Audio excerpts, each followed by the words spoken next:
no strength to speak the truth that is within me. Allah, I need your help. Allah, I believe in you.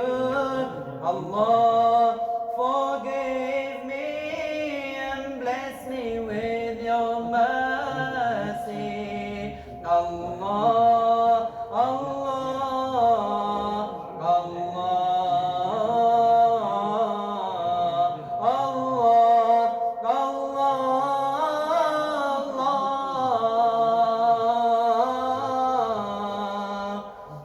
I'm feeling cold with the sky so gray. I need someone who'll show me the way. I'm feeling light and I need to pray, 'cause I know Islam is here to stay. Allah, I need your help. Allah, I believe in you. Allah, forgive me and bless me with your mercy.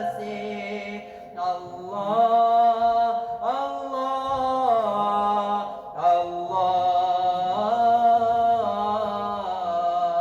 Allah, Allah, Allah. I'm drowning in the sea so deep. I need someone who will set me free. You sent us a guide that was full of light, and now that he's gone, I feel the need to cry. Allah, I need your help. Allah, I believe in you. Allah, forgive me and bless me with your mercy. Allah, Allah,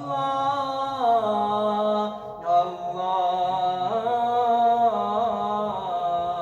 Allah,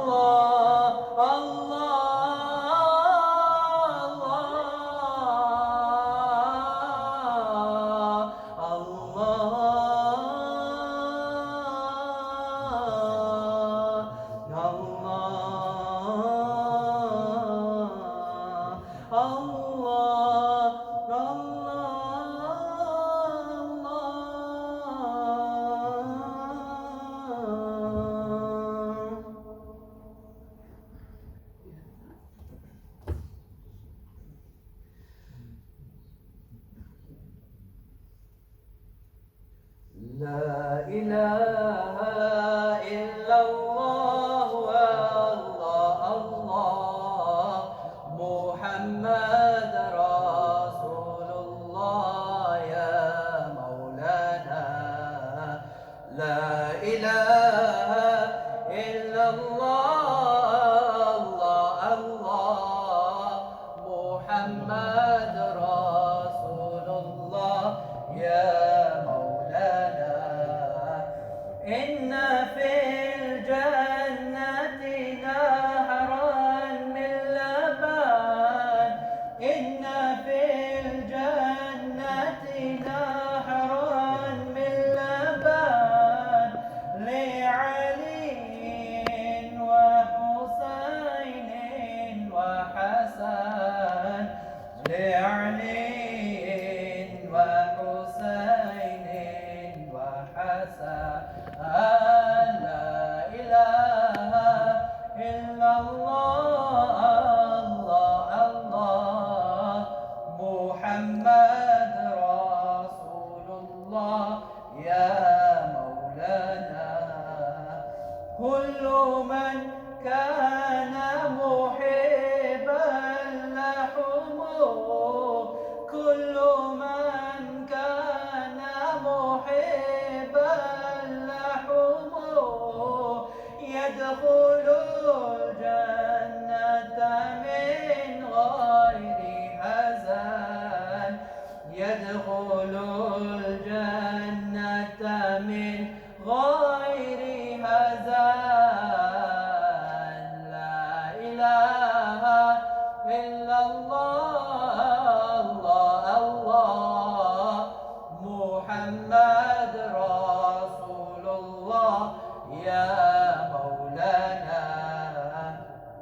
حب أهل البيت فرد عندنا، حب أهل البيت فرد عندنا، وبهذا الحب لا نخشى المحن، وبهذا الحب لا نخشى المحن. لا إله إلا الله، الله محمد رسول الله يا مولانا. لا إله إلا الله، الله محمد رسول الله يا مولانا.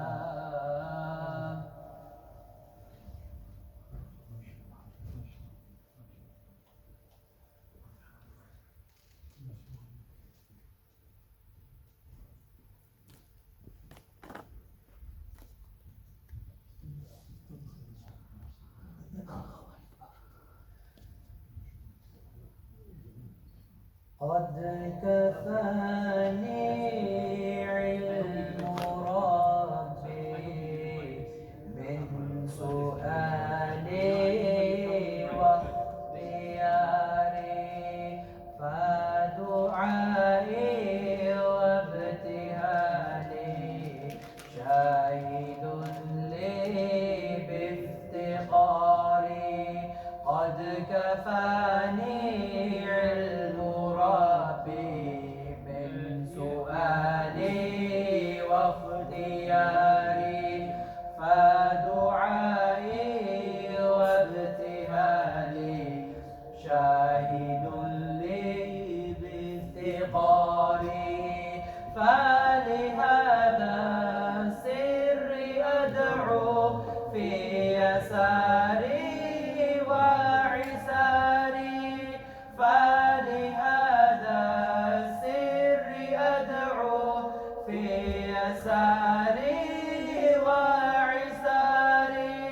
أنا عبد صار فقري ضمن فقري واضطراري، قد كفاني علم ربي من سؤالي واختياري.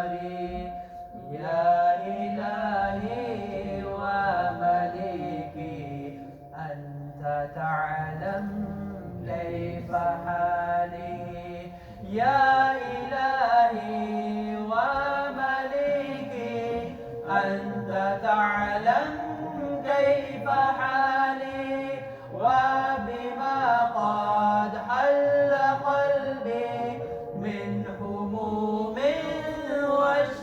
واشتغال،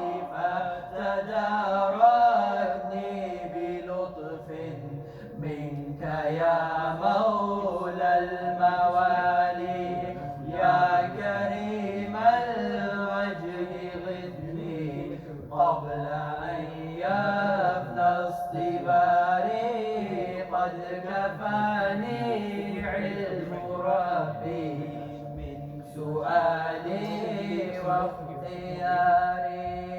يا سريع الغوث غوثا منك يدركنا سريعا، يا سريع الغوث غوثا منك يدركنا سريعا.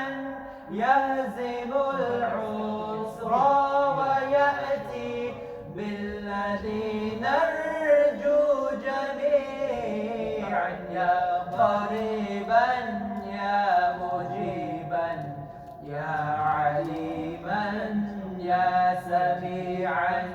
قد تحققت بعجزي وخضوعي وانكساري، قد كفاني علم ربي من سؤالي واختياري.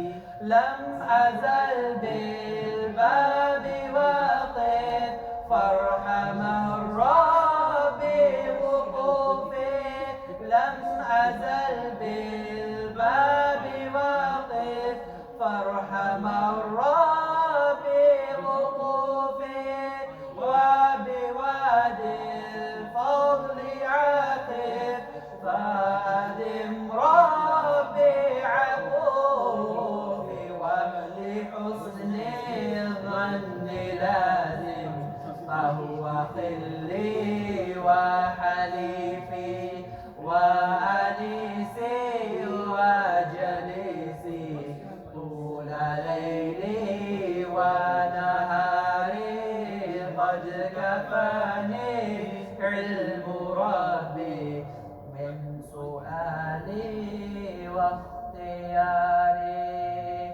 حاجة في النفس يا رب فقدها يا خير قاضي حاجة في النفس يا رب فقدها يا خير قاضي وأرح سري وقلبي من لمها وشوالي في سرور وحبور وإذا ما كنت راضي فالهنا والبسط حالي وشعاري ودثاري قد كفاني علم ربي من سؤالي واختياري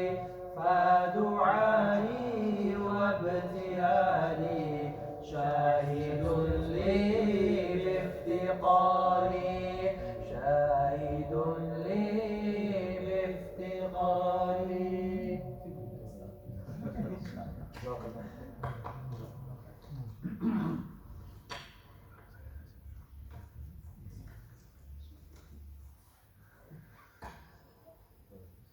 بسم الله الرحمن الرحيم ورب اشرح لي صدري ويسر لي أمري واحلل عقدة من لساني يفقهوا قولي. السلام عليكم ورحمة الله وبركاته. Brother Fiaz introduced this session earlier on and gave us a plan of how things were going to work. And he put my name in there somewhere, Iftikhar Rashid. When he asked me to introduce Sheikh Saad, I really was blown away because I'm humbled when I'm in the presence of the Sheikh, and it's difficult. Even now I'm struggling. You probably heard in my dua, it didn't quite work out. I'm honoured and feel privileged to welcome Sheikh Ahmed Saad. Sheikh Ahmed Saad himself is blessed.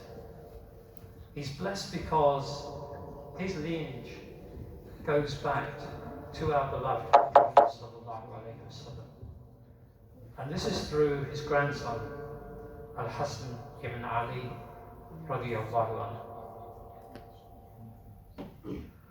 I think to myself, how fortunate we are being in this place, at this time, in this company.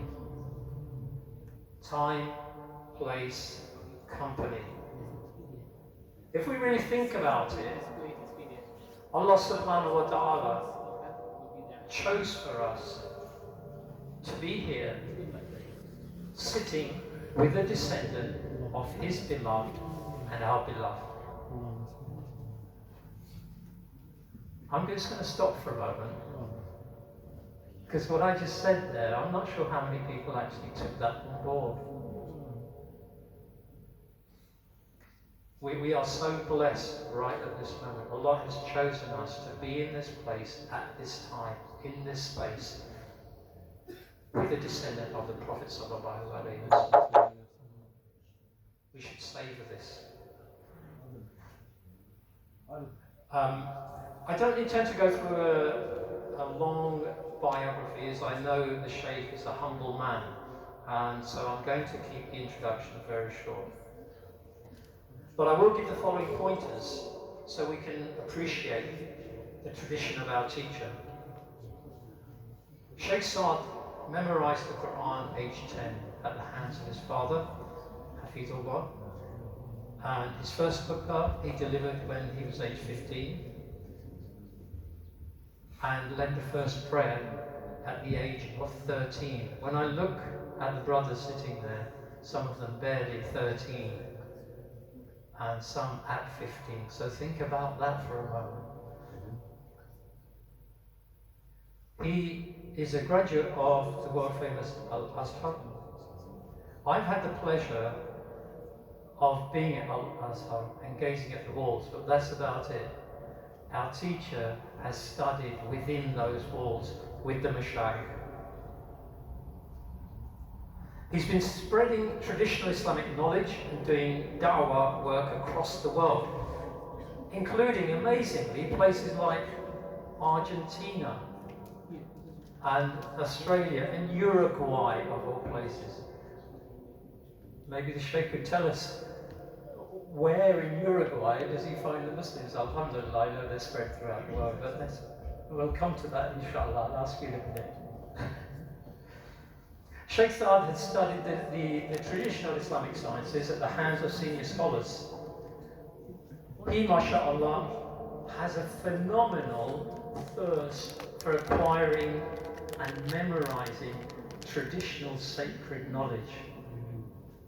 This sacred knowledge is an inheritance from the Prophet sallallahu alaihi wasallam, and that's no mean thing.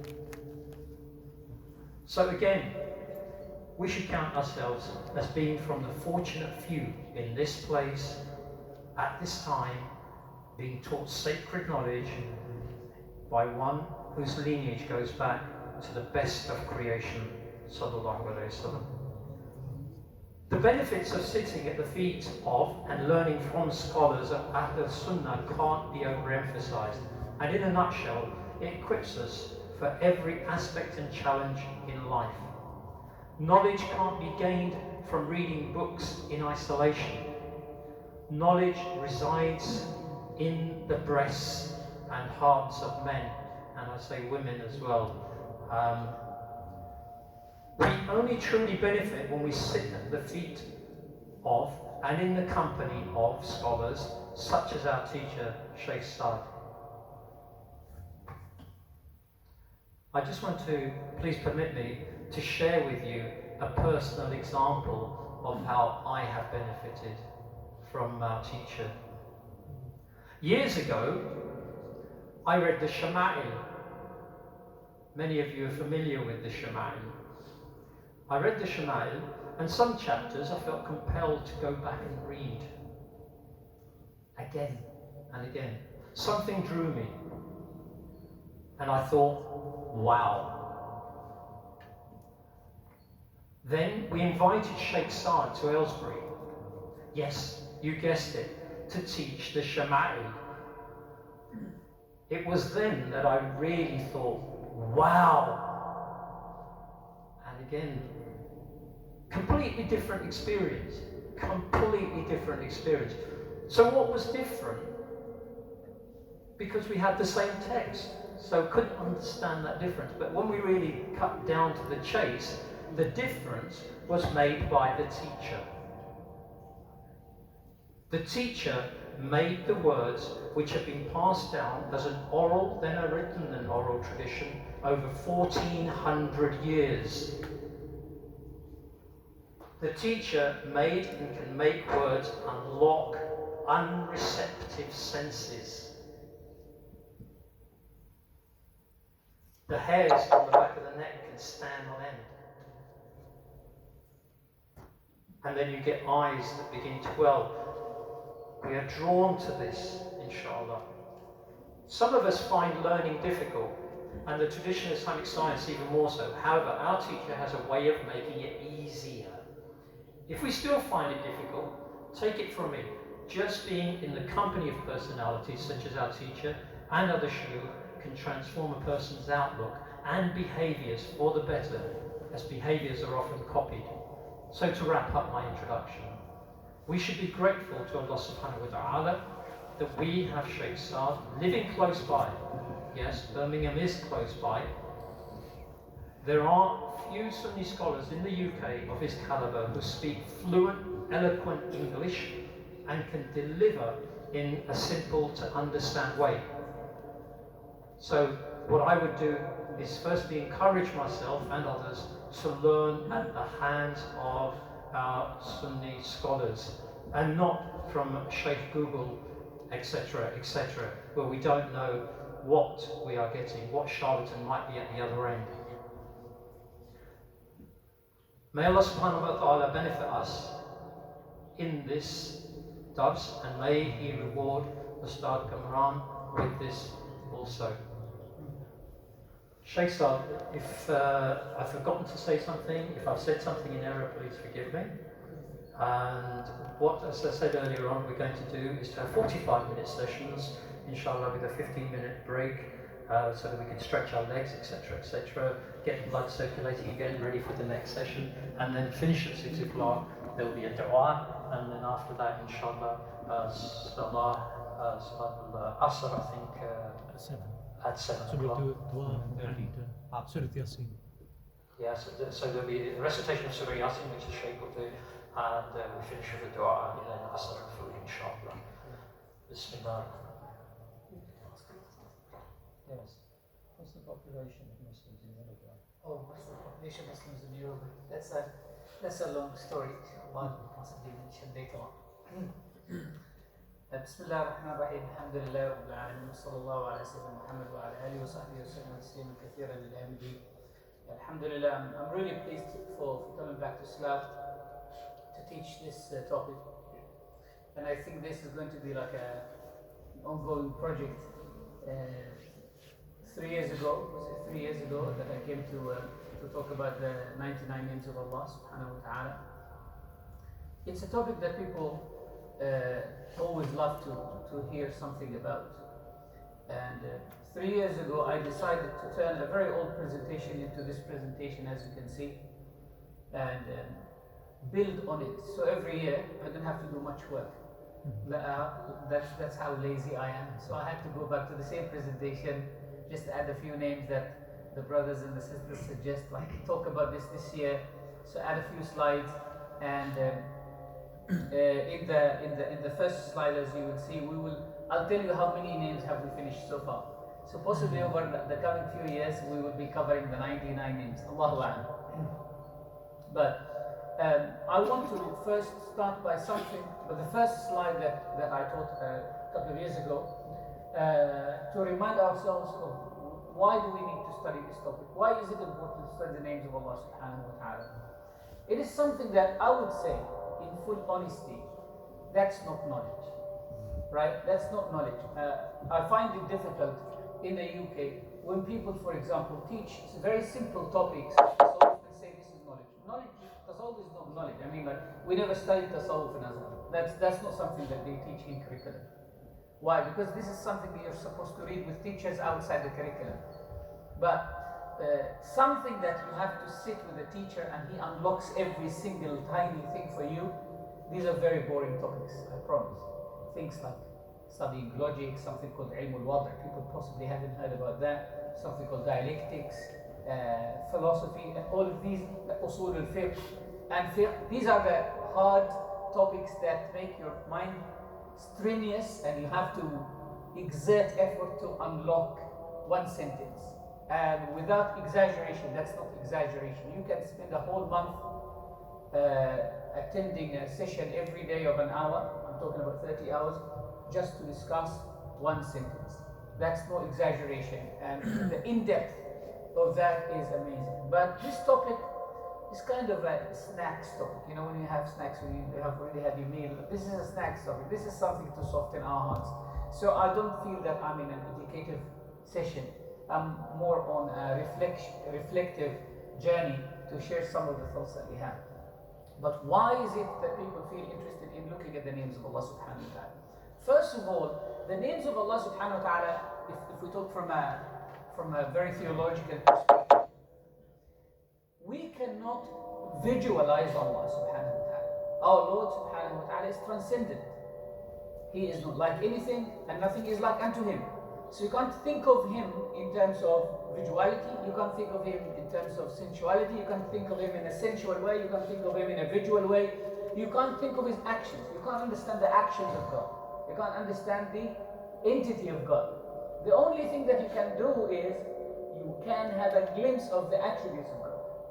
Sheikh Muhammad Sa'id Ramadan al-Buti rahimahullah has a beautiful book called Kubra al-Yaqiniyat al-Kawniyya, the great universal certainties, where he says that human beings have the shadows of the attributes of God. Allah subhanahu wa ta'ala is willing.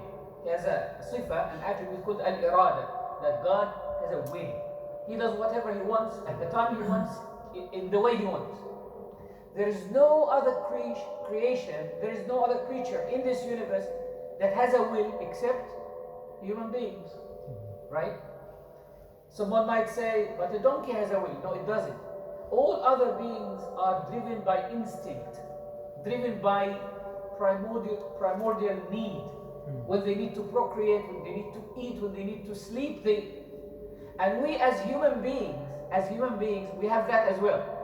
That's the lower part of us. But we have something called aql, rationality. That rationality tells us, well, I'm hungry, but I have by choice avoided food because of another purpose. I have by choice avoided this food because it's haram or because it belongs to somebody else. So the only ones who have got a will to manipulate and get around their own lower desires are human beings. So we have that shadow of the attribute of God, which is will. We have something similar to the will of God, but it's not similar at the same time.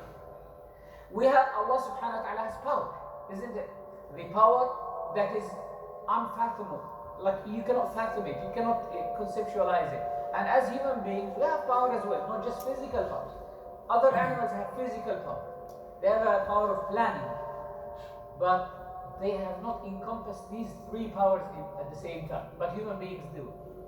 You find human beings have physical power, they have a power of tricks, they can make tricks, plans and plots and get around things, and they have the power of learning something.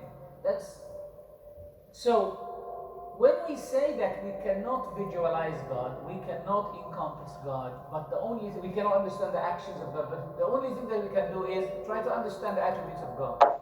That means we can understand that these are the real attributes and we have only the shadow.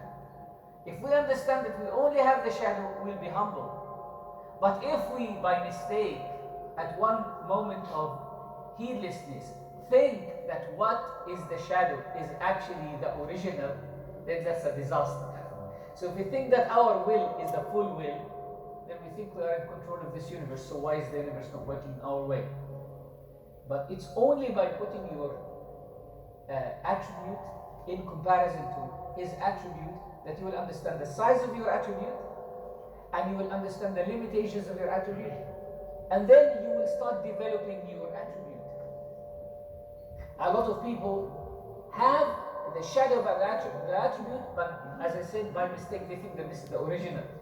Like someone who is wearing a fake Rolex and he walks around thinking that this is a real Rolex, and everyone sees him and says, oh wow, where did you get this from? Possibly that person has never seen a Rolex in his life. So he talks about it as if it is a genuine one. With time, he started to believe that this is a real one. Now he walks into a Rolex shop, asking the guy for £3,000 to be paid in return of his fake Rolex. So the the watch man would say to him, excuse me, I won't pay £5 for this. That's fake. Sometimes people believe that what they have is the real Rolex. Only by realizing that it is fake, that it is limited, then you start developing it. So it increases our sense of beauty, so that enables us to have self-development. And it also links our hearts with Allah subhanahu wa ta'ala. It brings us closer to Allah subhanahu wa ta'ala. On the way here, we were talking about how human beings forget in their journey of life that they are limited. We actually forget that. We forget that we're limited. And because we forget we're limited, we get frustrated. So you try your best to achieve something, and then you don't achieve it. Then you get depressed. You get angry. Why am I not getting that? I'll share a personal story with you. It's a funny story, interesting story, but that shows you how human we are. When I came to the UK almost 13 years ago, I used to live in London. So we still count ourselves as Londoners, by the way, even though we live technically in Birmingham. So I never had to drive. I never had to drive because London you can get around so easy. But when we moved to Birmingham, my wife drives, so it also gives me a leeway to sit at the seat right next to her and read. So it's in a way it's a good escapism for me from having to drive and stress. But she suggested a while back that I should start driving because Birmingham is not as cozy and as easy as London. So I started learning how to drive, and because I've just passed my 40, so it's not an easy job to learn how to drive after such a long period of time. Plus, when I focus, I try to focus so much, and that's not good. That's not good at all. And also, an additional point, all the shuyukh I have known, and I'm not going to name and shame anyone, have had a horrible experience when they started learning how to drive that they gave up. I know at least a list of 10 shuyukh whose wives are good drivers, but they are not. And then like well-known people, without naming anyone. So I decided a while back to join that list. But now I have to come out of this list. Anyway, one brother convinced me that I should learn how to drive automatic. That's the easiest option. That's like the compromise between learning how to drive. I spent about 7-8 months after passing. I passed my theory, number 1, like no mistakes. Understandable. The practical was the problem. So 7-8 months looking for an instructor. And as we know how punctual Muslims are, so every driving instructor that I booked was a Muslim.